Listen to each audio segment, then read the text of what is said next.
Hello and welcome. इस video में हम अपॉर्चुनिटी कॉस्ट का कंसेप्ट डिस्कस करने वाले हैं। अवसर लागत का सिद्धांत या अवसर लागत की धारणा अवधारणा क्या होती है उसके बारे में हम इस वीडियो में डिस्कस करेंगे, जानेंगे, समझेंगे, उसका मतलब जानेंगे कि वो क्या होती है। अवसर लागत का सिद्धांत बेसिकली तो हम माइक्रो इकोनॉमिक्स में पढ़ लेते हैं, लेकिन इसका इस्तेमाल इकोनॉमिक्स की बहुत सारी फील्ड्स में होता है। जैसे पब्लिक इकोनॉमिक्स में बहुत सारी थ्योरीज को एक्सप्लेन करने के लिए अपॉर्चुनिटी कॉस्ट का कंसेप्ट इस्तेमाल किया जाता है। इंटरनेशनल इकोनॉमिक्स की बहुत सारी थ्योरीज को, इंटरनेशनल ट्रेड की बहुत सारी थ्योरीज को एक्सप्लेन करने के लिए अपॉर्चुनिटी कॉस्ट के कंसेप्ट का इस्तेमाल किया जाता है। एनवायरमेंटल इकोनॉमिक्स में बहुत सारी थ्योरीज को एक्सप्लेन करने के लिए अपॉर्चुनिटी कॉस्ट का कंसेप्ट इस्तेमाल किया जाता है। तो बहुत ही इम्पोर्टेंट ये कंसेप्ट है, टॉपिक है। तो इस वीडियो में हम जानेंगे कि इसका मतलब क्या होता है, इसकी डेफिनेशन को समझेंगे। तो चलिए शुरू करते हैं। यहाँ पे देखिए एक डेफिनेशन लिखी हुई है, डोमिनिक सैल्वेटोर की इंटरनेशनल इकोनॉमिक्स की बुक से ये हमने ली है। और इस डेफिनेशन को पहले हम पढ़ लेते हैं कि इसमें क्या लिखा है। देखिए, according to the opportunity cost theory, the cost of a commodity is the amount of second commodity that must be given up to release just enough resources to produce one additional unit of the first commodity। मतलब क्या है? अवसर लागत सिद्धांत के अनुसार the cost of a commodity is, एक वस्तु की लागत क्या है? is the amount of the second commodity, दूसरी वस्तु की वह मात्रा that must be given up, जिसे त्याग देना चाहिए या जिसे त्याग देना ज़रूरी होता है, to release just enough resources, जिसके त्याग देने से कुछ रिसोर्सेज फ्री हो जाएंगे, रिलीज हो जाएंगे, to produce one additional unit of the first commodity, पहली वस्तु की एक अतिरिक्त मात्रा का उत्पादन करने के लिए। तो यहाँ पे इसका मतलब ये बनता है कि मान लीजिए कोई फर्म है और वो फर्म किन्हीं दो वस्तुओं का उत्पादन करती है, एक्स का और वाई का। यहाँ पे हम लिख लेते हैं। मान लीजिए ये कोई फर्म है, ए फर्म, और ये दो कमोडिटीज प्रोड्यूस करती है, एक्स और वाई। और इन दो कमोडिटीज को प्रोड्यूस करने के लिए फर्म ए अपने सभी साधनों का पूरी तरह इस्तेमाल कर लेती है, उसके पास कोई और साधन बचा नहीं है, और बेस्ट टेक्नोलॉजी यूज़ करती है, यानी कि टेक्नोलॉजी के अपग्रेडेशन की भी अब उसके पास कोई संभावना नहीं है। जो उसके पास उस वक्त बेस्ट टेक्नोलॉजी अवेलेबल है उसका इस्तेमाल वो करती है। तो ऐसे में क्या होगा कि वो मान लीजिए इन दो कमोडिटीज़ का कोई कॉम्बिनेशन प्रोड्यूस करती है। मान लीजिए 30 और 20 ऐसे मान लेते हैं। अब इन दोनों में से मान लीजिए उसे किसी एक कमोडिटी का प्रोडक्शन बढ़ाना है, मान लो एक्स का प्रोडक्शन बढ़ाना है। तो क्योंकि उसने अपने सभी साधनों का पूरी तरह इस्तेमाल इन दो कमोडिटीज़ के इस कॉम्बिनेशन को प्रोड्यूस करने के लिए कर लिया है, तो एक्स का और ज़्यादा प्रोडक्शन करने के लिए उसके पास कोई साधन फ्री नहीं है, कोई भी रिसोर्सेज उसके पास फ्री नहीं है। तो एक्स कमोडिटी का अगर उसे प्रोडक्शन बढ़ाना है तो उसे क्या करना पड़ेगा? वाई कमोडिटी का प्रोडक्शन कम करना पड़ेगा, घटाना पड़ेगा, ताकि वाई कमोडिटी का प्रोडक्शन घटाने से जो रिसोर्सेज रिलीज होते हैं, जो साधन फ्री होते हैं, उनका इस्तेमाल एक्स कमोडिटी के प्रोडक्शन के लिए वो कर सके। तो एक्स कमोडिटी की जो एक्स्ट्रा यूनिट प्रोड्यूस की जाएगी, एक यूनिट, वो प्रोड्यूस करने के लिए वाई कमोडिटी की कितनी यूनिट छोड़ी गई है, एक छोड़ी गई है, दो छोड़ी गई है या हाफ छोड़ी गई है, वही एक्स यूनिट प्रोड्यूस करने की अपॉर्चुनिटी कॉस्ट कही जाएगी। यहाँ पे नीचे भी यही बात लिखी हुई है, the amount sacrificed of commodity Y to produce an additional unit of X, X की एक एडिशनल यूनिट प्रोड्यूस करने के लिए, एक्स की एक अतिरिक्त मात्रा उत्पादित करने के लिए वाई की कितनी मात्रा छोड़नी पड़ी है, वो उस एक्स यूनिट प्रोड्यूस करने की अपॉर्चुनिटी कॉस्ट कही जाएगी। इसे हम एक एग्जाम्पल के ज़रिए समझने की कोशिश करते हैं। यहाँ पे हमने एक एग्ज़ाम्पल लिया है एक फार्मर का, और ये जो आप पर्पल कलर में जो रेक्टेंगल यहाँ पे देख रहे हैं, ये मान लेते हैं कि उस किसान का खेत है और इस खेत के ऊपर वो दो फसलें बोता है। एक तरफ वो सरसों बोता है, सरसों यहाँ पे, और आधे में वो गेहूँ बोता है। मान लेते हैं कि वो कितनी यूनिट बोता है, 10-10 यूनिट मान लेते हैं कि 10 यूनिट सरसों की बोता है और 10 यूनिट गेहूं की बोता है। अब किसान के मन में आया कि वो सरसों का उत्पादन बढ़ाना चाहता है। अब बढ़ाएगा कैसे, क्योंकि उसने अपने पूरी की पूरी ज़मीन का इस्तेमाल तो इन दो फसलों के प्रोडक्शन के लिए कर लिया है। तो अगर उसे सरसों का उत्पादन बढ़ाना है, यानी कि 10 यूनिट से बढ़ाकर 20 यूनिट करना है, तो उसे क्या करना पड़ेगा, उसे गेहूं का प्रोडक्शन छोड़ना पड़ेगा, गेहूं का प्रोडक्शन घटाना पड़ेगा। तो तभी जाके वो सरसों की अगली 10 यूनिट प्रोड्यूस कर पाएगा। तो इस तरह से हम कह सकते हैं कि सरसों की 10 यूनिट प्रोड्यूस करने के लिए गेहूं की जो 10 यूनिट छोड़ी गई है वो सरसों की अगली 10 यूनिट प्रोड्यूस करने की अवसर लागत है। यहाँ पे देखिए, इसको मैं लिख देता हूँ यहाँ पे,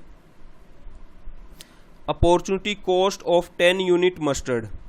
10 यूनिट सरसों की अवसर लागत किसके बराबर हुई, 10 यूनिट वीट गिवन अप, जो 10 यूनिट गेहूं छोड़ा गया है, जो त्यागा गया है। ठीक है, तो इसको हम ऐसे भी लिख सकते हैं, क्योंकि हमने कांस्टेंट अपॉर्चुनिटी कॉस्ट यहाँ पे मानी है, तो हम इसे ऐसे लिख सकते हैं, सरसों को, मस्टर्ड को हमने एम से डिनोट कर दिया है और वीट को हमने डब्ल्यू से डिनोट कर दिया है। तो अगर हमें ये निकालना हो कि 1 यूनिट सरसों उत्पादित करने की, 1 यूनिट सरसों उत्पादित करने की अवसर लागत क्या होगी, तो हम यहाँ से ये जो 10 है इसको इसके डिवाइड कर देंगे और आप देखेंगे कि यहाँ पर 10 से 10 कैंसिल हो जाता है, बचता क्या है, सिर्फ W। तो कहने का मतलब है कि 1 यूनिट सरसों उत्पादित करने की अवसर लागत 1 यूनिट गेहूं की गिवन अप अमाउंट है। ठीक है, तो ये मतलब बनता है अपॉर्चुनिटी कॉस्ट का। मैं उम्मीद करता हूँ कि आपको समझ आ गया होगा ये।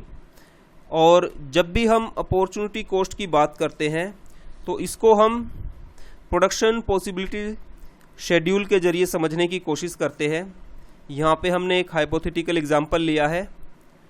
सबसे पहले हम इसकी डेफिनेशन पढ़ लेते हैं। प्रोडक्शन पॉसिबिलिटी शेड्यूल क्या होती है।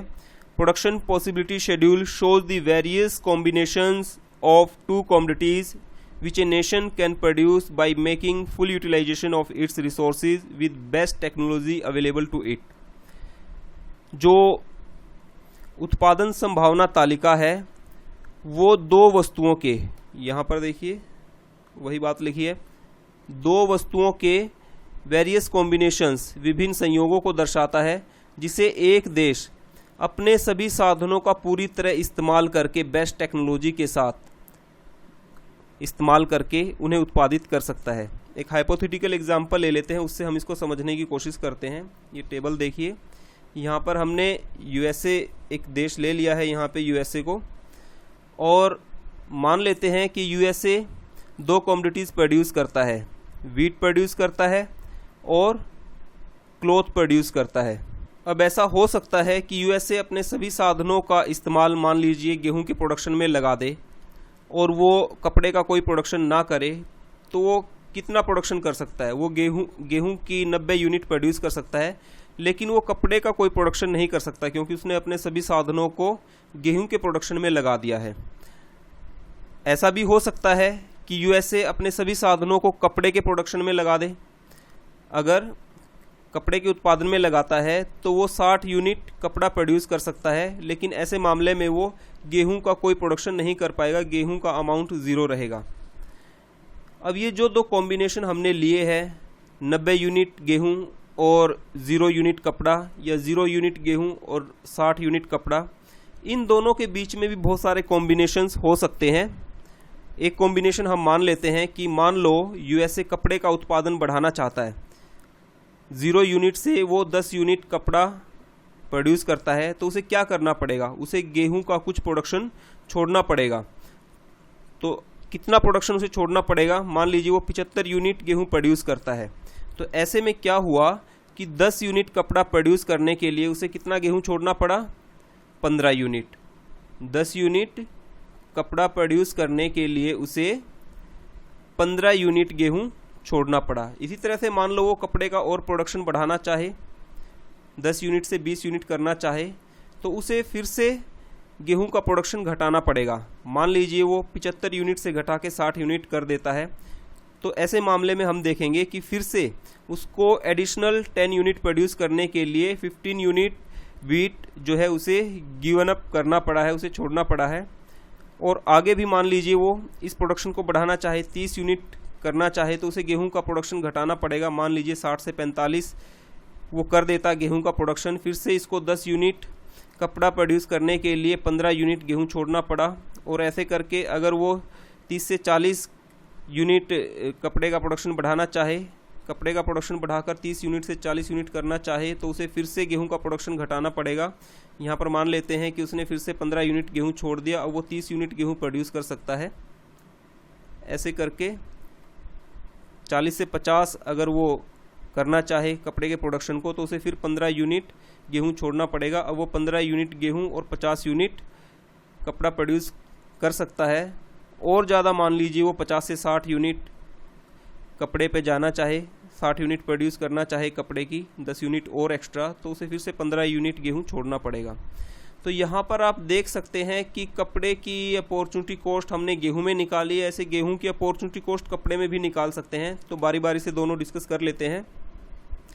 पहले हम गेहूं की अपॉर्चुनिटी कॉस्ट निकालते हैं। देखिए, मान लीजिए हम यहाँ से शुरू करें कि वो 60 यूनिट कपड़ा प्रोड्यूस करता है और 0 यूनिट गेहूं, और वो गेहूं का प्रोडक्शन बढ़ाना चाहे, 0 यूनिट से 15 यूनिट करना चाहे, 0 यूनिट से बढ़ाकर 15 यूनिट करना चाहे, तो उसे कपड़े का कुछ प्रोडक्शन घटाना पड़ेगा, ठीक है ना। तो ये 15 यूनिट प्रोड्यूस करने के लिए उसको 10 यूनिट गेहूं यहाँ पर छोड़ना पड़ेगा। तो अगर हम गेहूं की अपॉर्चुनिटी कॉस्ट निकालें तो वो क्या होगी, 15 unit wheat is equal to 10 unit cloth. तो 1 यूनिट गेहूं की निकालेंगे तो ये 15 10 के बटे आ जाएगा, और आप देखेंगे कि ये 2/3 बन जाएगा, ठीक है। तो कहने का मतलब ये है कि 1 यूनिट वीट प्रोड्यूस करने के लिए उसे इतना कपड़ा छोड़ना पड़ेगा। तो ये 1 यूनिट वीट की अपॉर्चुनिटी कॉस्ट मानी जाएगी। इसी तरह से अगर हम कपड़े की अपॉर्चुनिटी कॉस्ट निकालें, यहाँ पर देखिए 10 यूनिट क्लॉथ प्रोड्यूस करने के लिए, 10 यूनिट एक्स्ट्रा क्लॉथ प्रोड्यूस करने के लिए उसे 15 यूनिट वीट छोड़ना पड़ता है। तो इसी तरह से अगर हम 1 यूनिट क्लॉथ की अगर कॉस्ट निकालेंगे तो ये 10 15 के बटे हो जाएगा, और आप देखेंगे कि ये 2 पे कट जाएगा, यहाँ पर 2 रह जाएगा, यहाँ पर 3/2।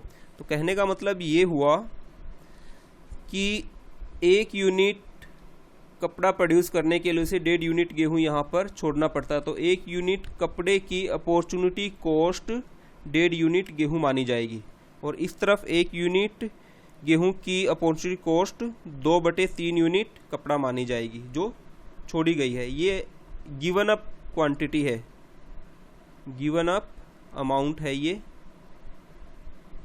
जो 1 यूनिट वीट प्रोड्यूस करने के लिए छोड़ा गया है, और ये 1 यूनिट क्लॉथ प्रोड्यूस करने के लिए given up amount of wheat है।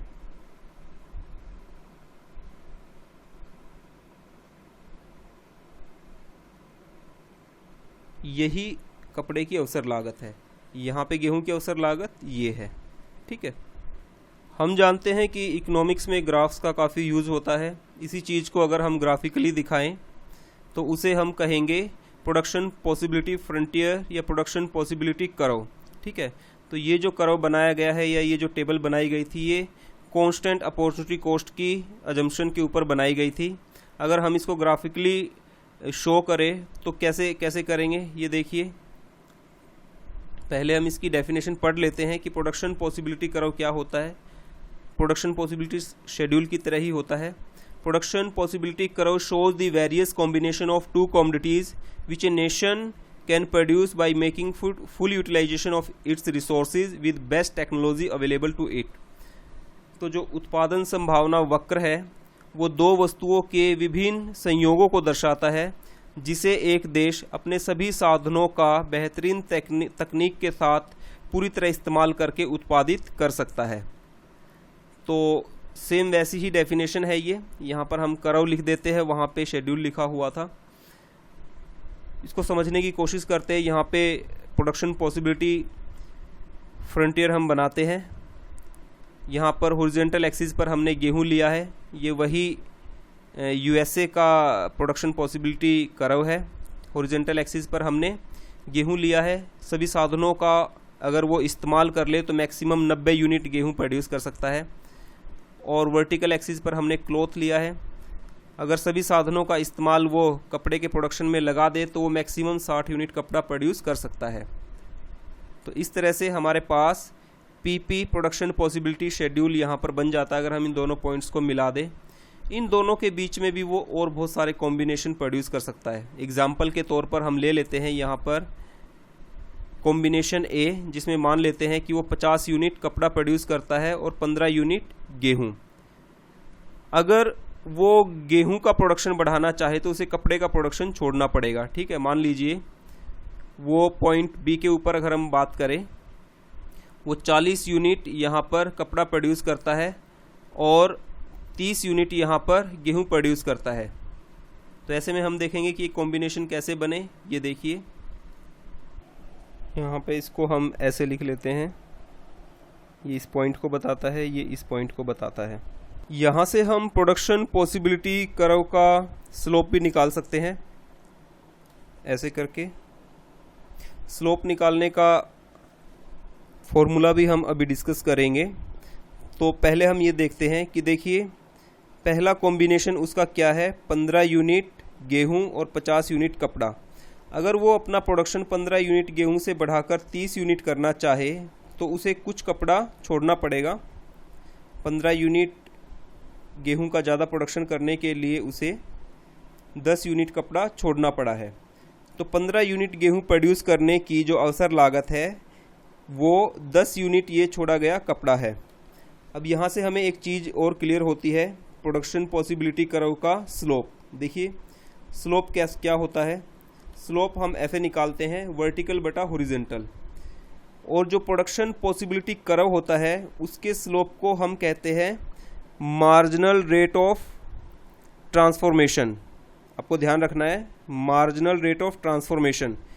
मार्जिनल रेट ऑफ ट्रांसफॉर्मेशन भी बोल देते हैं इसको, या फिर marginal rate of product transformation भी बोल देते हैं, जिसे हम हिंदी में रूपांतरण की सीमांत दर बोलते हैं।